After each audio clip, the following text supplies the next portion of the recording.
kasih pemirsa, Anda kembali menyaksikan Kominfo Newsroom. Pemirsa, Indonesia akan menjadi tuan rumah pertemuan internasional High Level Forum All Multi Stakeholder Partnership atau HLFMSP dan Indonesia Afrika Forum yang digelar secara bersamaan di Bali pada tanggal 1 hingga 3 September 2024.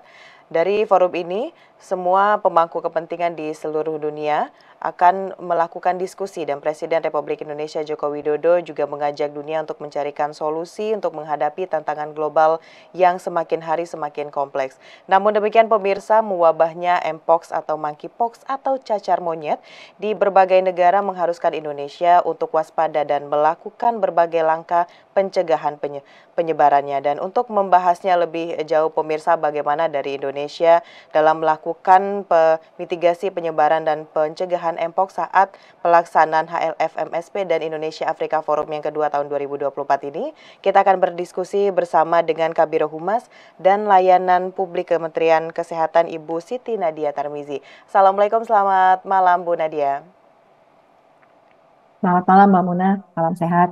Salam sehat. Ibu, sebelum kita membahas saat ini seperti apa hal yang dilakukan atau langkah pengamanan pada saat pelaksanaan dari HLFMSP dan Indonesia Afrika Forum kedua tahun 2024 dari Mpox ini. Sejauh ini informasi terbaru berapa kasus Mpox yang sudah terkonfirmasi di Indonesia, Bu Nadia, dan bagaimana penanganan yang dilakukan oleh Kementerian Kesehatan?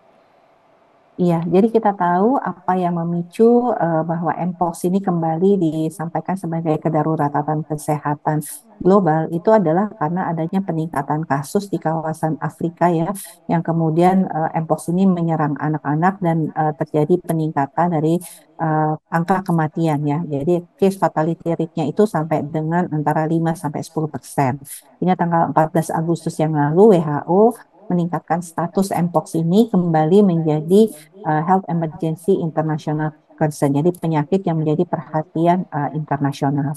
Nah, di Indonesia sendiri kita tahu bahwa kasus pertama itu ditemukan di tahun 2022 dan pada waktu itu hanya satu kasus dan merupakan kasus impor.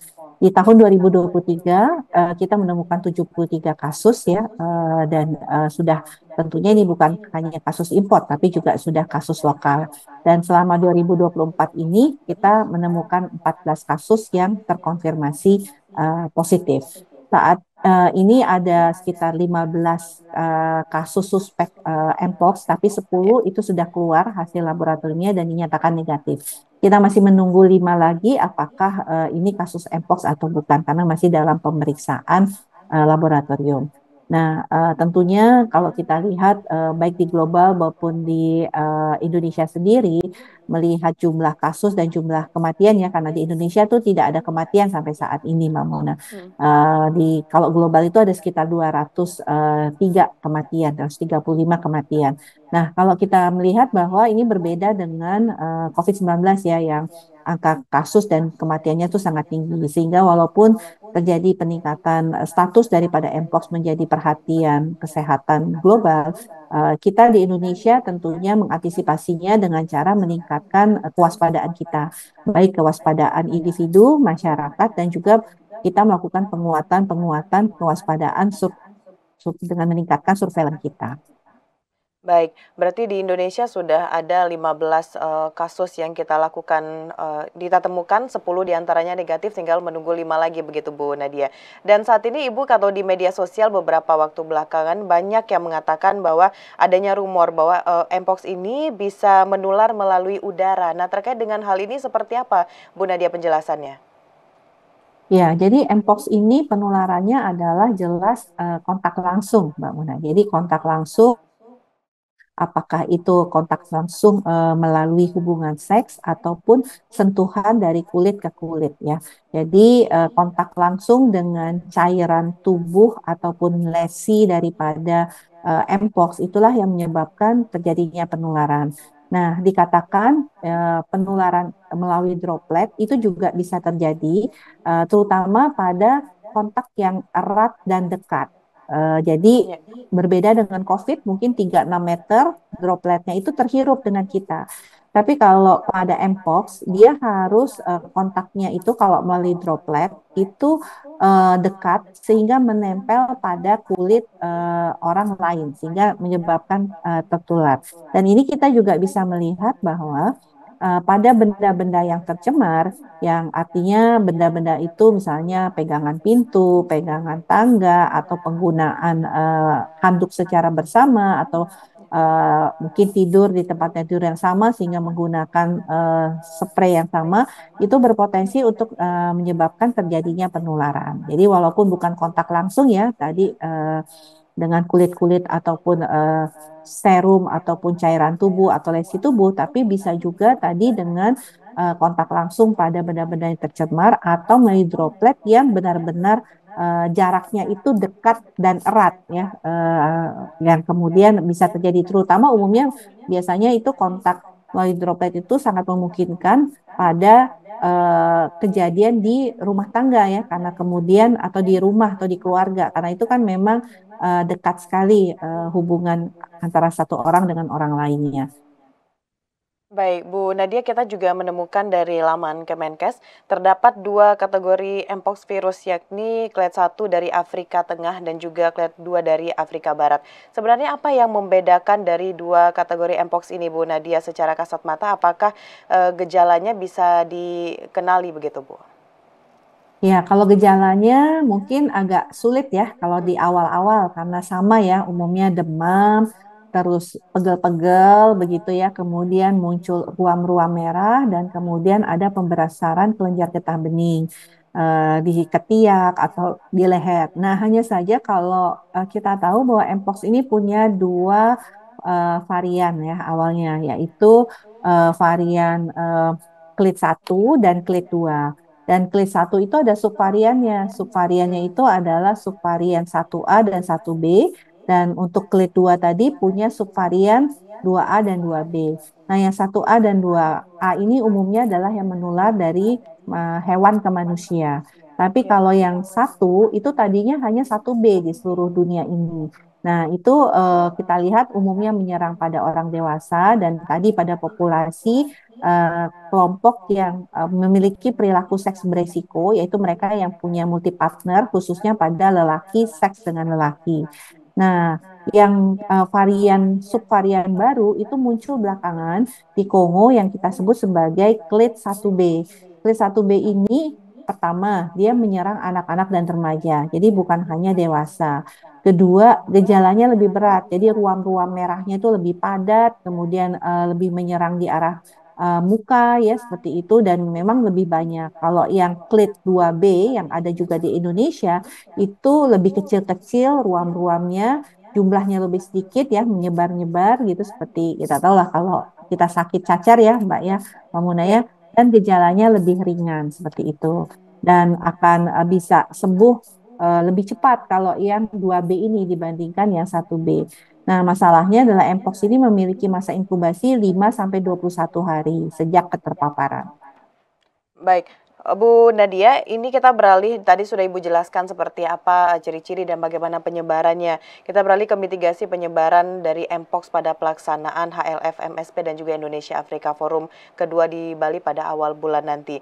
Dari hal yang dilakukan oleh Kemenkes, seperti screening bagi para tamu negara asing itu seperti apa nanti metode yang digunakan dan apakah aplikasi Satu Sehat ini juga bisa menjadi salah satu cara untuk bisa meminimalisir terjadinya penyebaran dari Mpox di Indonesia, Bu Nadia? Ya, jadi karena kita akan menjadi tuan rumah Asia Afrika Forum ya, Mona ya, sehingga kita harus memberikan juga keamanan bagi para delegasi untuk datang ke Indonesia dan juga tetap menjaga masyarakat Bali khususnya yang akan menjadi tuan rumah ini tidak terjangkit penyakit Mpox ini secara luas. Jadi memang pertanggal 27 Agustus ya sudah ada surat edaran dari Kementerian Perhubungan untuk kemudian kita melakukan penerapan Satu Sehat Health Pass namanya. Jadi setiap seluruh pelaku perjalanan dari luar negeri dan juga para awak pesawat atau kru pesawat itu harus mengisi Satu Sehat Health Pass ini yang tentunya bisa kita lakukan melalui QR code yang kita sediakan di uh, bandara-bandara, terminal ataupun pelabuhan-pelabuhan ya, khususnya pelabuhan internasional ini ya, Mbak Ya. Naya. Nah, jadi nanti ada isian formulir yang harus diisi ya melalui scan barcode ya, dan nanti akan ditunjukkan pada saat keluar dari bandara, yaitu di saat pemeriksaan bea cukai ya. Nah, ini nanti akan dibedakan apakah dia berasal dari daerah yang terjangkit atau habis mengunjungi daerah yang terjangkit, kemudian dia ada gejala atau tidak bergejala, dan terakhir apakah dia ada riwayat kontak atau tidak. Jadi berdasarkan tiga screening awal ini, kemudian nanti akan dilakukan penilaian apakah perlu untuk dilakukan pemeriksaan lebih lanjut. Tapi pemeriksaan suhu dengan menggunakan thermal scanner ini tetap dijalankan di bandara-bandara kita. Baik, ada Terima 3 screening awal yang nantinya akan dilakukan oleh Kementerian Kesehatan pada saat pelaksanaan event di Bali pada 1 hingga 3 September 2024. Lalu Bu Nadia, jika terdeteksi ada peserta yang terpapar Mpox, apakah dari Kemenkes juga telah menyediakan ruang karantina di bandara, venue atau rumah sakit mana yang kita siapkan untuk alternatif hal ini, Bu Nadia? Ya, jadi kalau memang ada yang terkena Mpox ya, dia dapat melakukan isolasi.